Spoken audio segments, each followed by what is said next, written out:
Another aspect of care for our children includes their feeding and nutrition. Julie, can you review some of the challenges that might be encountered surrounding these things for our patients with SMA? Sure. Again, that depends on what SMA type they have and how severe their weakness is. So in a profoundly weak baby, as Nancy was talking about, if they can't breathe, they have difficulty eating as well. It's hard to do both of those things at the same time. Many of the babies with profound weakness do have the risk of aspiration pneumonias and aspirating consistently. And so many of the babies who have profound weakness will end up having alternative methods of feeding, including gastrostomy tubes, over time to prevent them from having recurrent pneumonias.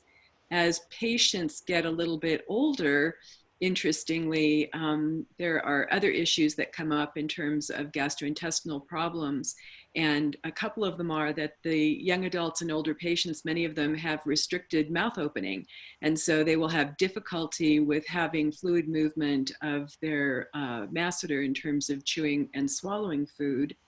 Some patients are not hungry. Some patients don't have a lot to do but eat. So we tend to have undernourished patients and overnourished patients as well. And so working on having a healthy diet and making certain that the caloric intake meets the expenditure is just as important in patients with SMA as it is in all of us. Some of the patients who are older really are not able to keep up with their caloric demands as well, and still will need to have gastrostomy tubes to help them to have a good nutrition. We do want to make certain that we watch kids closely again with their chewing and swallowing to make certain that they're not having aspiration. The other huge issue that has to do with nutrition is constipation.